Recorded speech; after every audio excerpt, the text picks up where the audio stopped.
স্নেহের কমলা মা, দেওঘরে তোমার পত্র পাইয়াছিলাম, কিন্তু আসিবার সময় নানা গোলযোগে দেওঘর হতে পত্র দিতে পারি নাই, সেজন্য পত্র দিতে দেরি হইল। দেওঘরে যে আমার শরীর পূর্বাপেক্ষা অনেকটাই সুস্থ হইয়াছি। গত শনিবার আমি এখানে এসেছি। বইখানি আরও কয়েকবার পড়ে দেখো, দুই একবার পড়লে কিছুই বুঝতে পারবে না। যখন মন ভালো থাকবে তখন পড়বে, তাহলে খুব ভালো লাগবে। প্রতিকূল অবস্থায় মোটেও ভালো লাগবে না। কয়েকখানি ভালো ভালো ধর্মগ্রন্থ যদি পারো তো সর্বদা কাছে রাখিবে।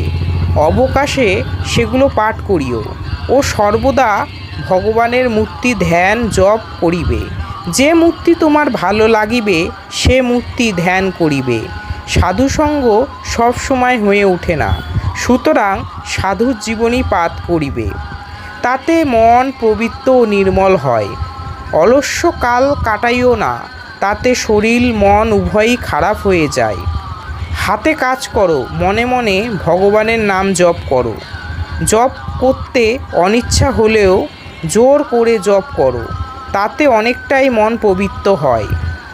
নিশ্চয়ই হবে, চিন্তার নাই।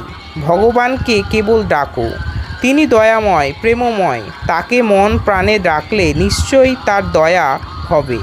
কোনো ভয় নাই, কেবল তাকে ডাকো। মন পবিত্র ও নির্মল ও ছাড় কথা, তার কত দয়া তখন দেখবে। তুমি কেমন আছো লিখিবে, আমার স্নেহাশিস জানিবে। মধ্যে মধ্যে পত্র দিতে ভুলিও না। এতক্ষণ আমরা শ্রী শ্রী মা তার এক সন্তানের পত্রের পরিপ্রেক্ষিতে তার সন্তানকে অভয়বাণী দিয়ে যে পত্র লিখেছিলেন তা তুলে ধরলাম ভিডিওর মাধ্যমে। বন্ধুরা, যদি ভিডিও ভালো লাগে তাহলে চ্যানেলটাকে সাবস্ক্রাইব, লাইক, শেয়ার করে আমাদের পাশে থাকবেন। আপনাদের সাবস্ক্রাইব, লাইক, শেয়ার ও বেশি বেশি কমেন্ট আমাদের প্রতি মুহূর্তে ভিডিও করতে অনুপ্রাণিত করে।